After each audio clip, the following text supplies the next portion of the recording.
बिहार सरकार ने बार बार उनको संतावना दिया कि हम जल्दी बहाली करेंगे, और ड्यूरिंग द पेंडेंसी उन्होंने नया रूल लेके आ गए और कहा कि नहीं, अब आपको दोबारा एग्ज़ाम में बैठना है और सिर्फ वही कैंडिडेट्स बैठ सकते हैं जो STET क्वालिफाइड हैं। बिहार सरकार को जब पता था कि विज्ञप्ति ऑलरेडी पेंडिंग है, आप 2.5 लाख एप्लीकेंट्स थे 2019 के विज्ञापन में, जिसमें ऑलरेडी सारे कैंडिडेट्स जो क्वालिफाइड हैं उनकी बहाली को पूरी करने की जगह आप एक नया रूल लेके आ जाते हैं और उनकी पूरे टर्म्स एंड कंडीशंस को चेंज कर देते हैं। अगर आप ऐसा नया रूल फ्रेम कर रहे हैं जो उनके टर्म्स एंड कंडीशंस को ऑलरेडी कॉन्फ्लिक्ट कर रहा है बिना उनको अपॉर्चुनिटी ग्रांट किए, ये साफ साफ इलीगल एक्ट है जिसके लिए बिहार सरकार की जवाबदेही होगी।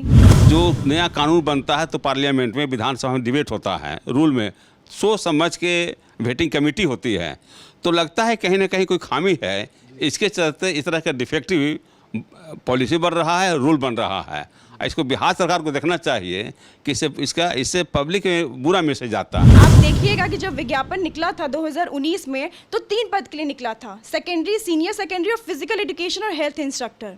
उसी विज्ञापन से फिजिकल एजुकेशन और हेल्थ इंस्ट्रक्टर की बहाली जून 2022 में हो चुकी है, और जो सेकेंडरी और सीनियर सेकेंडरी के लिए थे वो पास होके बैठे हुए हैं। तो आप जो सेकेंडरी और सीनियर सेकेंडरी की बहाली करेंगे, आप नए रूल के तहत कर रहे हैं। इसी कारण से बहुत सारे बच्चे एग्रीव्ड हैं जिन्होंने हाईकोर्ट में ये रिट याचिका दायर की है, जिन्होंने सेट ऑफ क्वेश्चंस को चैलेंज किया था जो कि 2019 में एग्ज़ाम में गलत प्रश्न पूछे गए थे।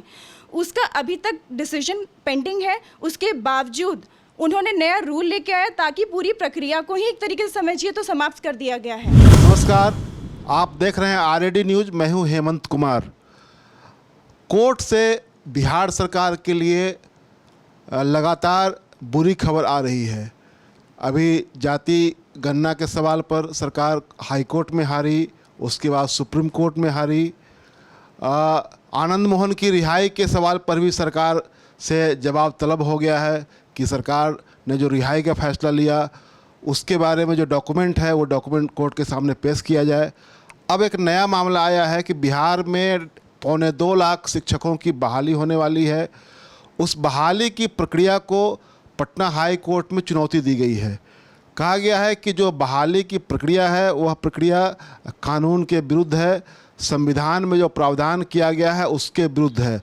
जो 73वां संविधान संशोधन हुआ था उसके आलोक में जो स्थानीय निकायों को जो अधिकार मिले हुए हैं नियुक्ति के लिए, उन अधिकारों का हनन हो रहा है। यानी कि आपने जो अधिकार दिया और उसके जरिए उस अधिकार को जो ये स्थानीय निकाय में जो उसके जो प्रधान होते हैं या वहाँ जो निर्वाचित जनप्रतिनिधि होते हैं वह उस अधिकार का जो इस्तेमाल कर रहे थे, तो उस कानून को स्थगित किए बिना, उसको निरस्त किए बिना एक सरकार एक रूल लेकर के आ गई कि अब हम बहाली जो है वो केंद्रीकृत ढंग से करेंगे, डिसेंट्रलाइज ढंग से नहीं करेंगे। तो इसी को चुनौती दी गई है। तो आज हमारे साथ हैं पटना हाई कोर्ट की एडवोकेट रितिका रानी, और उनसे हम जानना चाहेंगे कि इसके पीछे क्या क्या कारण है, क्या क्या कानून सम्मत कार्रवाई इसमें नहीं हुई है, इस पर हम उनसे जानना चाहेंगे। तो रितिका जी, आपका स्वागत है। जी नमस्कार। आप बताएं कि ये क्या क्या हुआ है, इसमें याचिका दायर करने की नौबत क्यों आई है?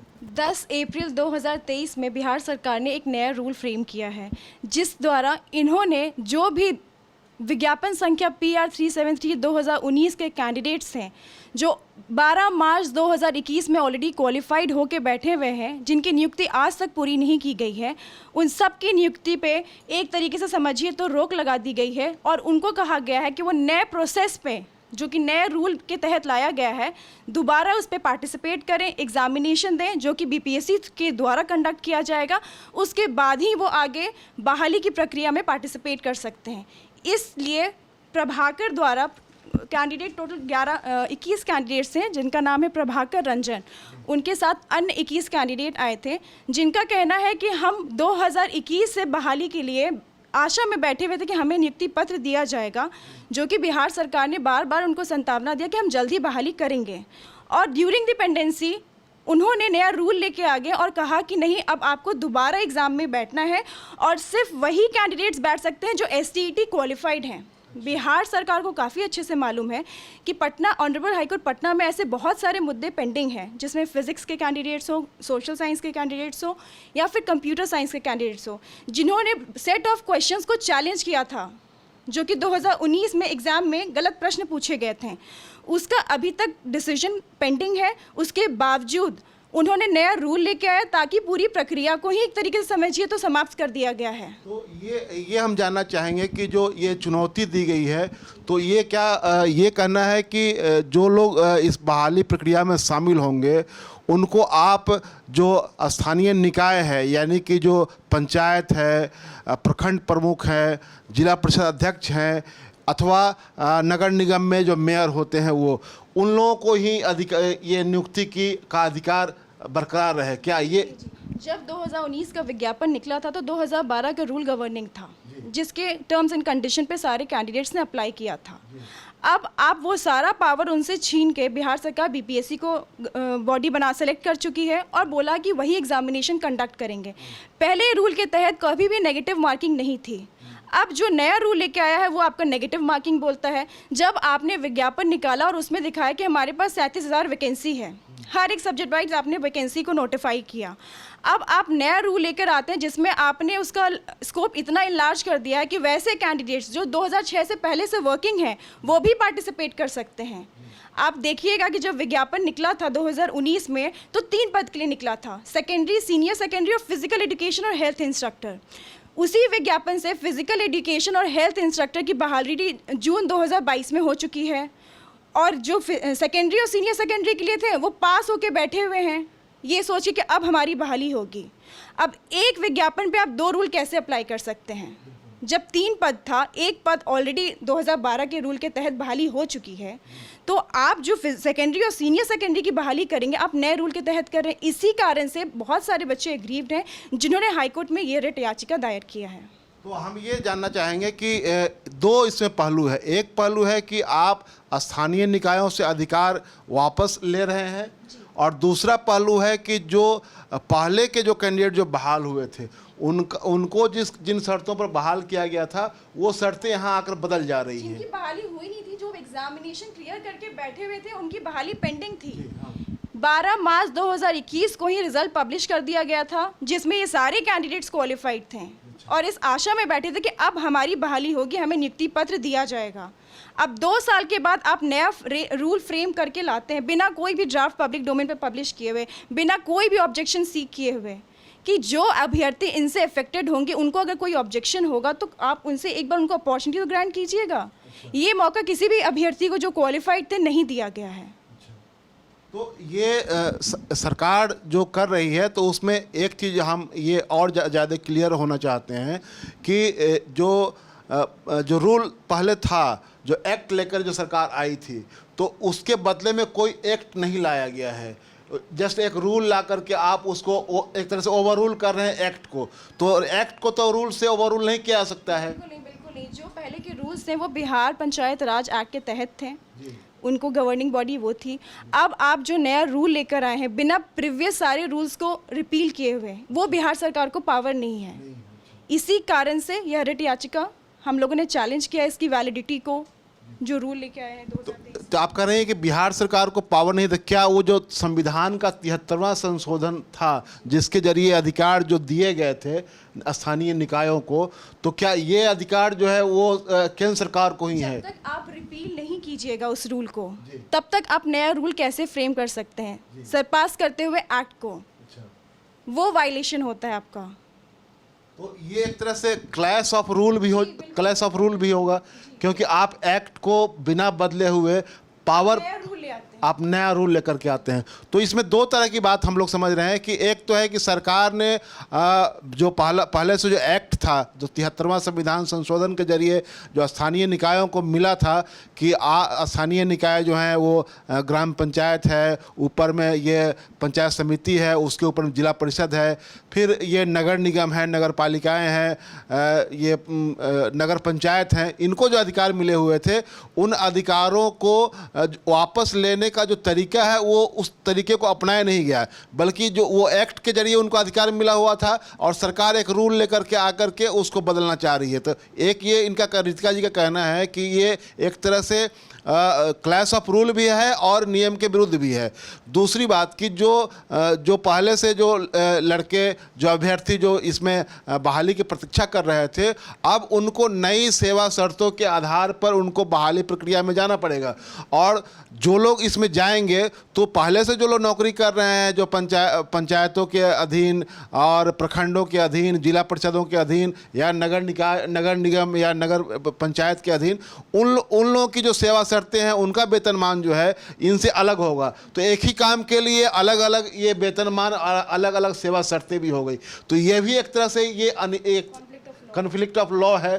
तो ये इससे ये लगता है कि क्या ये सरकार जो निर्णय लिया है तो सरकार ये समझ नहीं रही है, या लगता है कि जैसे कि होता है कि सरकार ये दिखाना चाहती है कि हम कुछ करना चाह रहे हैं, हम लोगों को नौकरी देना चाह रहे हैं, लेकिन कोर्ट में जाकर के मामला फंस जा रहा है। तो कोर्ट में मामला अगर फंसेगा तो इसके लिए जवाबदेह जो मौजूदा जो स्थिति आप ब्रीफ कर रही हैं उससे तो ये लग रहा है कि क्या सरकार की इसमें गलती है, सरकार ने नज़रअंदाज किया है या जानबूझ के ऐसा किया है? जी, बेशक बिहार सरकार को जब पता था कि विज्ञप्ति ऑलरेडी पेंडिंग है, आप 2.5 लाख एप्लीकेंट्स थे 2019 के विज्ञापन में, जिसमें ऑलरेडी सारे कैंडिडेट्स जो क्वालिफाइड हैं उनकी बहाली को पूरी करने की जगह आप एक नया रूल लेके आ जाते हैं और उनकी पूरे टर्म्स एंड कंडीशंस को चेंज कर देते हैं, जो कि परमिसिबल नहीं है in the I of law. जो कैंडिडेट ने जिस टर्म्स एंड कंडीशन पे विज्ञापन में अप्लाई किया था उसी टर्म्स एंड कंडीशन में उनकी बहाली पूरी होनी चाहिए थी। अगर आप ऐसा नया रूल फ्रेम कर रहे हैं जो उनके टर्म्स एंड कंडीशंस को ऑलरेडी कॉन्फ्लिक्ट कर रहा है बिना उनको अपॉर्चुनिटी ग्रांट किए, ये साफ साफ इलीगल एक्ट है जिसके लिए बिहार सरकार की जवाबदेही होगी। तो धन्यवाद रितिका जी।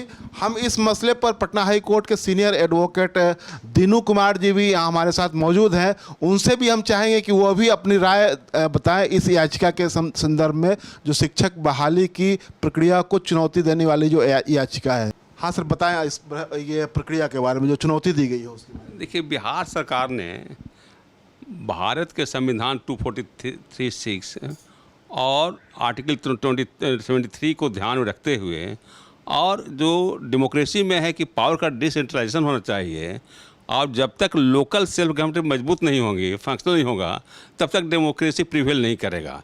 ये समझते हुए ग्राम पंचायत एक्ट 2006 के सेक्शन 22, 24, 44, 73 को देखते हुए पंचायत को, पंचायत समिति, जिला परिषद और म्यूनिसिपल एक्ट के तहत म्यूनिसिपैलिटी को पावर दिया गया था कि वो प्रतिनिधि जो होंगे से सिलेक्शन प्रोसेस से पार्टिसिपेट करेंगे, अपॉइंटमेंट करेंगे।